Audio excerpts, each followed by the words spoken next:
नमस्कार विद्यार्थियों। BA part first के सेकंड पेपर के अंतर्गत हम कौटिल्य द्वारा प्रतिपादित राजा की शिक्षा, राजा की योग्यता, राजा की दीक्षा के बारे में चर्चा करेंगे। कौटिल्य ने राजा को धर्म प्रवर्तक माना है।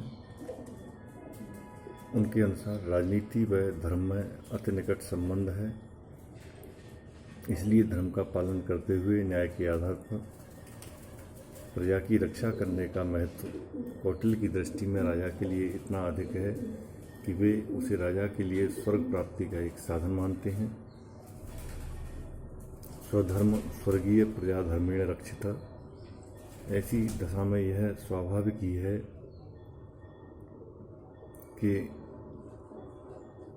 कौटिल्य ने राजा को योग्यता के रूप में उसके कर्तव्य, उसके अधिकार आदि के विवेचन, राजनीतिक पक्ष के साथ साथ नैतिक पक्ष की भी समान रूप से व्याख्या की है। राजा की शिक्षा के बारे में हम जब देखते हैं तो पता लगता है कि उसकी शिक्षा दीक्षा कौटिल्य ने अर्थशास्त्र के पहले अधिकरण में विचार के रूप में दी है। कौटिल्य मानते हैं कि जनता में उपद्रव आदि प्राय राजा के अज्ञान तथा उसकी अनुशासनहीनता के कारण होते हैं। अतः यह आवश्यक है कि राजा इंद्रिय निग्रह होना चाहिए। कौटिल्य ने राजा को आन्वीक्षी, त्रयी, वार्ता, दंड नीति में पूर्णतः शिक्षित होना बताया है। शासन के अंतर्गत चूंकि मानव जीवन के औद्योगिक, आर्थिक, नैतिक एवं राजनीतिक तथा दंड नीति सभी पहलू आ जाते हैं, अतः कौटिल्य का मत है कि राजा को दर्शन शास्त्र का भी ज्ञान होना अत्यावश्यक है, क्योंकि कौटिल्य के अनुसार, वेद के अनुसार सद व असद को अर्थशास्त्र, उपयोगी, अनुपयोगी तथा राजनीति आदि के बारे में जो जानकारी है वह राजा को पूर्णतः होनी चाहिए एवं उसी के आधार पर वह राज्य के समक्ष उन ज्ञानी तत्वों के आधार पर अपने आप को प्रस्तुत करना चाहिए। दर्शन का ज्ञान अत्यावश्यक है, क्योंकि दर्शन के ज्ञान से ही जीवन में सरलता आती है। वर्णों के आश्रम के वास्तविक ज्ञान के लिए भी कहा है। कौटिल्य ने राजा को वेदों का अध्ययन करने वाला भी कहा है। आत्मसंयम व राजा की दिनचर्या के बारे में बताया है। कौटिल्य यह मानते थे कि राजा व राज्य के विषय में जितने ऊंचे आदर्श प्रतिपादित किए जाएंगे, उसके लिए राजपद पर आसीन होने वाले व्यक्ति को पूरी तरह से आत्मसंयम एवं इंद्रिय निग्रह ही होना चाहिए। इस संबंध में उन्होंने स्पष्ट रूप से यह बताया कि राजा के लिए यह एक परम आवश्यक है कि वह आत्मसंयम का अभ्यास करे तथा काम, क्रोध, मद, लोभ, मोह, मात्सर्य पर विजय प्राप्त करने वाला हो। इसके लिए कौटिल्य यह आवश्यक मानते हैं कि निश्चित दिनचर्या के अनुसार राजा एक तपस्या पूर्वक कठोर जीवन जीकर जनता के समक्ष पेश हो। इसके लिए वह दिन रात और 8-8 घड़ियों में विभाजित किया है तथा यह निर्धारित किया है कि प्रत्येक घड़ी में राजा को किन किन कार्यों को संपादित करना चाहिए। इस प्रकार दिन को 8 भागों में बांटने के लिए कौटिल्य ने एक बड़ी विशेष परंतु वैज्ञानिक विधि का प्रतिपादन किया है। उसके अनुसार मनुष्य की छाया जब तक 3 आदमियों की लंबाई के बराबर रही, उस समय तक दिन की पहली घड़ी, जब तक वह 1 आदमी की लंबाई के बराबर रहे उस समय तक दूसरी घड़ी, जब तक वह 4 अंगुल के बराबर रहे तब तीसरी घड़ी, जब तक छाया मनुष्य के बिल्कुल नीचे आए, विपरीत दिशा में चली जाए और जब तक आदमी की छाया की लंबाई 4 उंगल तक हो तब तक दिन की 5वीं घड़ी, उसकी लंबाई जब तक एक आदमी की लंबाई के बराबर हो तब तक दिन की 6वीं घड़ी, उसकी लंबाई जब तक 3 आदमियों की लंबाई के बराबर हो तब तक दिन की 7वीं घड़ी, और उसके बाद सूर्यास्त तक 8वीं घड़ी माननी चाहिए। रात में भी कौटिल्य ने इसी प्रकार की 8 घड़ियों की बात मानी है। घड़ियों के हिसाब से राजा की दिनचर्या का प्रारंभ दिन की पहली घड़ी में रात दिवस के आय व्यय की देखरेख तथा प्रजा के पालन की व्यवस्था की देखभाल से होना चाहिए। दूसरी घड़ी में उसे ग्राम व नगर निवासियों के कार्यों को देखना चाहिए। तीसरी घड़ी में उसे स्नान भोजन आदि स्वाध्याय करना चाहिए। अधिकारियों की नियुक्ति आदि का कार्य भी राजा को इसी घड़ी में करना चाहिए। राजा का रात्रि का कार्यक्रम पहले पहर में गुप्तचरों की बातचीत से प्रारंभ होना चाहिए। दूसरे पहर में कौटिल्य के अनुसार राजा को स्नान भोजन तथा स्वाध्याय करना चाहिए। तीसरे पहर में गाना बजाना सुनते हुए सोना चाहिए तथा स्वाध्याय करना चाहिए। चौथे व 5वें पहर तक सोते रहना चाहिए। रात के 6ठे पहर में संगीत का मधुर स्वर सुनते हुए उसे जगना चाहिए और आगामी दिन के कार्यक्रम की रूपरेखा बनानी चाहिए। 7वें पहर में गुप्तचरों आदि से बातचीत करके उन्हें नियत कामों पर भेज देना चाहिए। 7वें पहर में ये करने के बाद रात के 8वें पहर में आचार्य व पुरोहित के साथ उसे स्वस्ति पाठ करना चाहिए और उनका आशीर्वाद प्राप्त होना चाहिए। इसके बाद बछड़े सहित गाय की परिक्रमा करके दरबार में जाकर दिन का कार्यक्रम प्रारंभ करना चाहिए। कौटिल्य के मत में राजा के आचरण पर ही उसके कर्मचारियों का आचरण निर्भर रहता है। यदि राजा प्रमादी और विलासी है तो उसके कर्मचारी भी वैसे ही होंगे। यह भी संभव है कि वे शत्रु से मिल जाएं और राजा का सर्वनाश कर दें।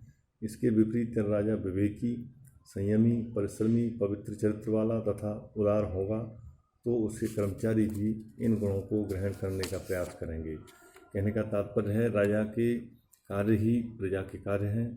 राजा का जो नैतिक दायित्व है, मर्यादा है, आचरण है, उसको समान रूप से जनता उसी से स्वीकार करे और उसके आचरण को आत्मसात करके जीवन को आगे बढ़ाए। फिर है राजा के कर्तव्य तथा अधिकार। देखिए, कर्तव्य और अधिकारों में मूल रूप से कर्तव्यों की हम बात करते हैं। कौटिल्य के विचारों का विवेचन हम जैसे पहले करके अब कौटिल्य द्वारा राज्य के जिन कर्तव्यों व अधिकारों का प्रतिपादन किया है वे मूल रूप से अपने द्वारा शासित राज्य का स्वरूप कौटिल्य द्वारा प्रतिपादित किए जाने के स्वरूप ही बनाया गया है। उद्देश्यों की सिद्धि के लिए सक्षम बन सके, कौटिल्य ने राज्य के उद्देश्य माने हैं। राजा के कर्तव्य या राजा के कार्य पहला है इसमें प्रजा का हित, पब्लिक इंटरेस्ट। कौटिल्य ने राज्य को एक ऐसी मानव संस्था माना है जिसका निर्माण उसमें सम्मिलित मनुष्य जाति के कल्याण के लिए किया गया हो। राज्य के स्वरूप की इस कल्पना के आधार पर ही कौटिल्य ने राजा का कर्तव्य प्रजा के सुख व कल्याण की साधना माना है। इस संबंध में कौटिल्य का कथन है कि राजा का पवित्र धर्म प्रजा को प्रसन्नता प्रदान करता है। कौटिल्य की व्यवस्था में वस्तुतः राजा का कोई महत्व नहीं है, उसमें प्रजा ही सब कुछ है। उनके अनुसार राजा का अपना अलग कोई हित या सुख नहीं होना चाहिए, वह तो प्रजा की सुख सुविधाओं में ही अपनी व्यवस्था को बनाए रखने का मात्र एक व्यवस्थापक है। प्रजा के कुशल क्षेम के लिए किन बातों और किन किन साधनों की आवश्यकता है उसका समस्त दायित्व राजा पर ही निर्भर करता है। कौटिल्य ने इस मामले में लिखा है, प्रजा के सुख में राजा का सुख है और प्रजा के हित में राजा का हित है। राजा का हित अपने आप को अच्छे लगने वाले कार्यों को करने में नहीं, बल्कि वह प्रजा को अच्छे लगने वाले कार्यों के करने में है। फिर इसमें दूसरा बिंदु आता है इनके कर्तव्यों कार्यों के अंतर्गत वर्ण आश्रम धर्म की रक्षा करना। प्रजा के कल्याण की साधना को राजा का मूल कर्तव्य मानते हुए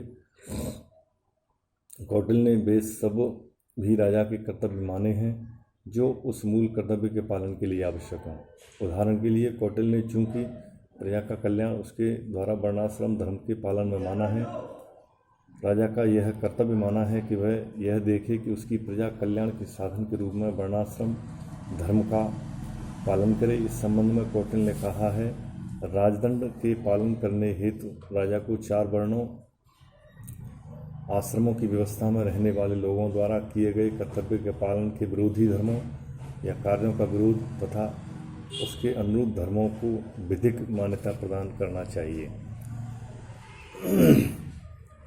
इस तरह इन कर्तव्यों में सामाजिक व्यवस्था का निर्माण, उसकी रक्षा करने की बात कौटिल्य ने समाज का स्थापित जो स्वरूप दिया है वह संरक्षक और जिसको हम प्रोटेक्टर के रूप में कहेंगे, दोनों ही प्रकार की स्थिति का पूरा निर्वाह करने का उसका मूल कर्तव्य माना है।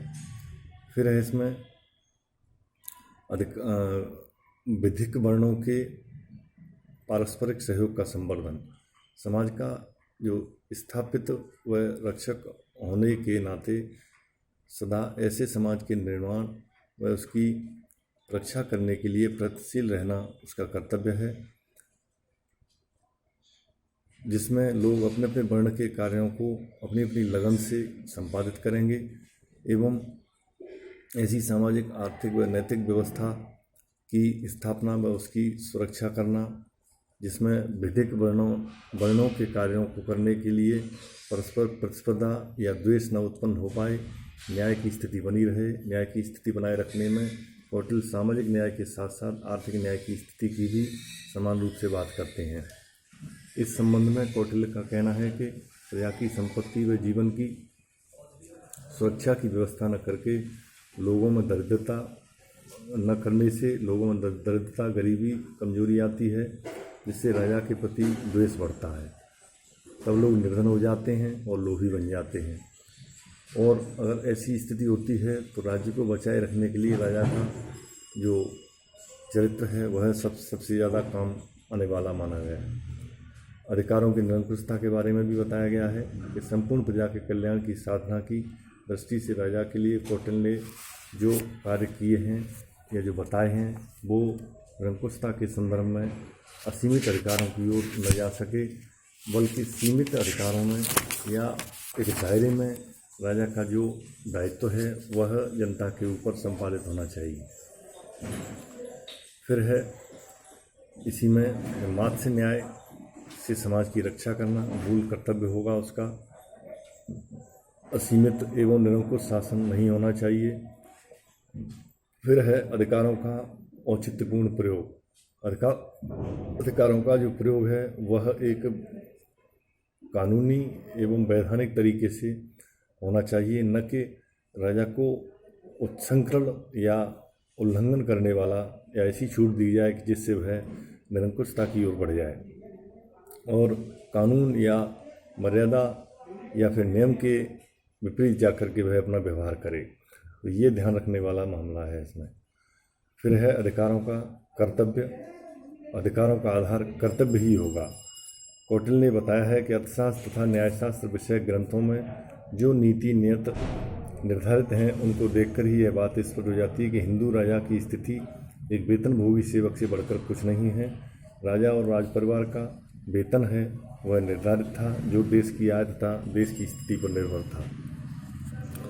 फिर इसमें शासन के अधिकारों का न्यास से संबंधित है, जिसमें स्वामी न होकर के राजा को एक प्रन्यासी या ट्रस्टी होना चाहिए। राजपद का निर्वाह उसका अधिकार नहीं बल्कि उसका कर्तव्य है। बंदोपाध्याय ने लिखा है, हिंदू राजनीति की दृष्टि से राज्य एक ऐसी पुनीत थाती है जो राजा को इसलिए सौंपी जाती है कि वह प्रजा की सुख समृद्धि और कल्याण के लिए सतत प्रयत्नशील रहे। प्रत्येक राज्याभिषेक के समय राजा को यह कहते हुए अभिषिक्त किया जाता है कि वह राष्ट्र तुम्हें सौंपा जाता है, तुम इसके संचालक हैं, नियामक हैं, उत्तरदायित्व हैं, वो सब आपके ही हैं। इसलिए कृषि संबंधी कल्याण, संपन्नता, प्रजा के पोषण के लिए आपका मूल दायित्व निर्धारित किया जाता है। तो इस प्रकार ये राजा के कर्तव्य निर्धारित किए गए हैं कौटिल्य ने। तो ये कौटिल्य का जो व्यक्तित्व है, कृतित्व है, वह अपने आप में विशेष स्थान रखता है। आज के लिए बस इतना ही। धन्यवाद।